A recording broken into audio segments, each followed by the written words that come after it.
Waiting for my tears to pass, I dipped a finger in the glass and coaxed a low hypnotic hum around the rim.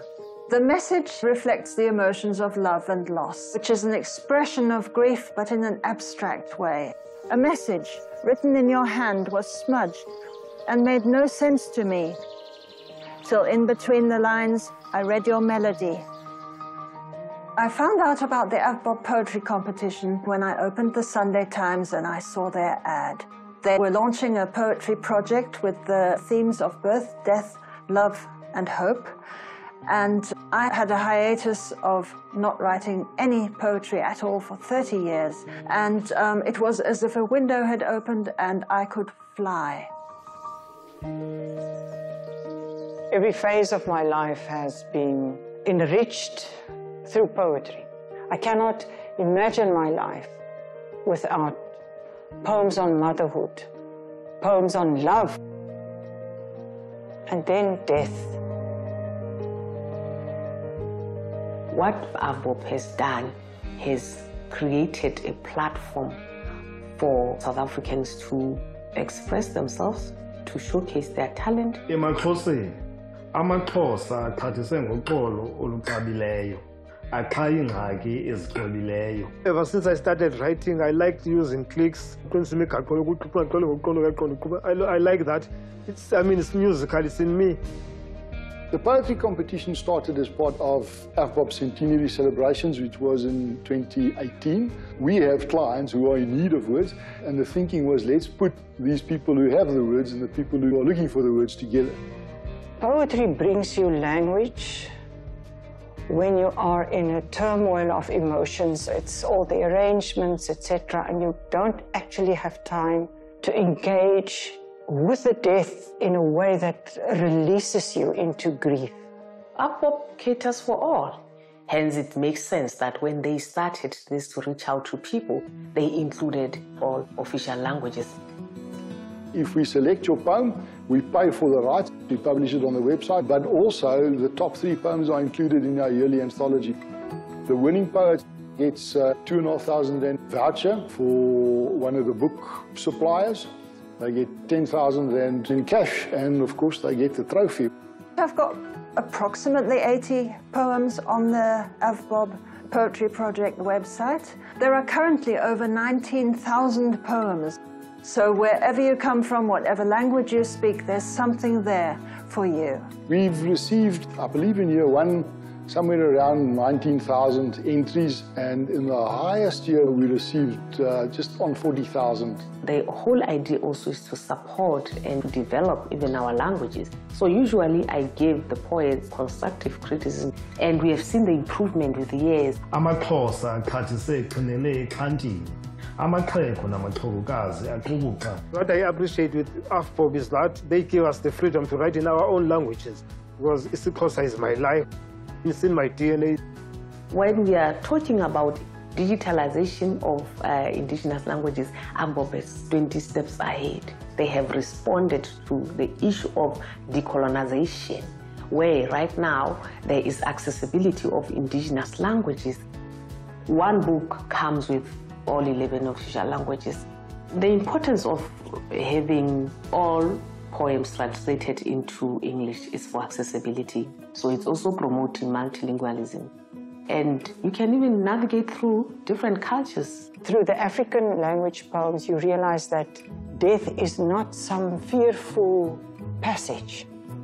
It's actually a door towards ancestors.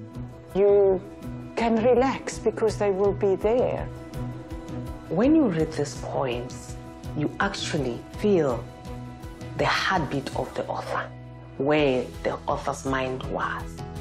I've got students who are also creative writers. It gives them a platform to write and be published. If one of my poems could reach just one grieving person and bring them comfort and hope, that's what it's all about. AVBOB has been involved in literacy, language education specifically, since 2012, when we started to donate container libraries to primary schools. This school is surrounded by zinc houses. then the people are not working here. There's too much poverty. Parents can't buying for their kids the books. There's no library in this area. I love reading because it cools my mind down when I have stress or something. I like to read novels, stories in English, Sesotho, and also I like to read in isiXhosa. Our main focus is underserved communities, rural communities that are far away from libraries. We need to be reaching to schools that have less than 600 learners. And thus we started with the Road to Literacy campaign, where we are donating trolley libraries. I like the trolley library because even in your spare time, like break, you can come and read the stories that you want to read. The public is given the opportunity to be able to nominate a school or also educational NPOs that are in need of learning material and literacy books as well. And the dream of the Road to Literacy campaign is to ensure that the books are available a step away from the learner. In year one, AVBOB, in partnership with Oxford University Press, donated 180 trolley libraries. In year two, 260 with 500 books to the value of 50,000 per trolley library. It's very helpful because you can move from one class to another when the teacher needs to use it. It pays to use the facilities that we already have. We have this skill set in our own Bloemfontein factory where we manufacture coffins and wreaths and handles. And then we have this fleet of vehicles that have to go and deliver coffins to all our branches around the country. So we might as well take a library along.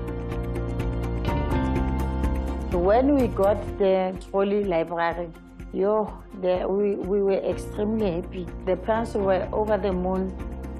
They will achieve what they want by being educated and for them to be better people in life.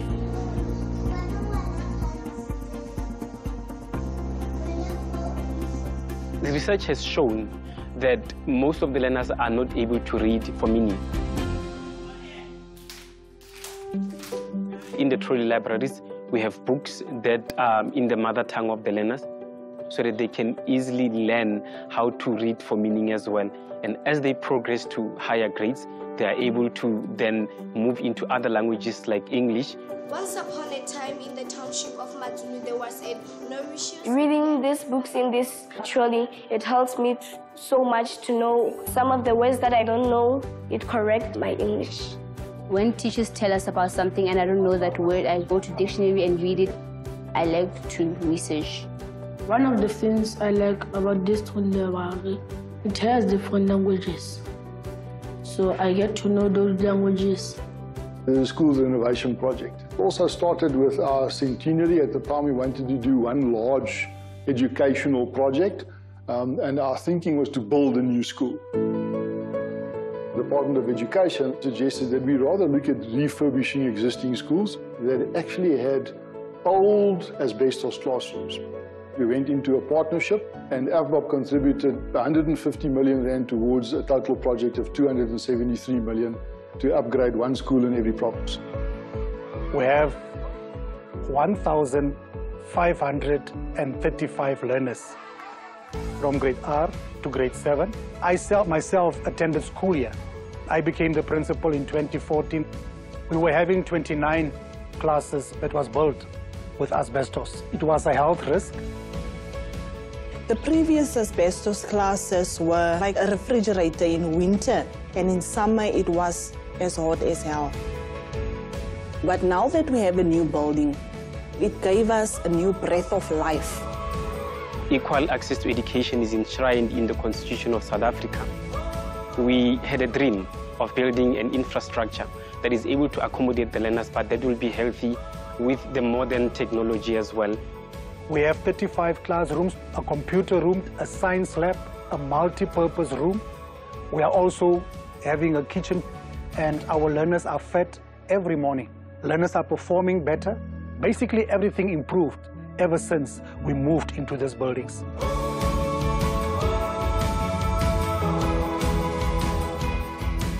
What I like about these new classes and schools because the classes are bigger and they're beautiful inside. There's much space where we can move from one place to the next. I do feel more excited because we get motivated to come to school because we can actually take pride in our school.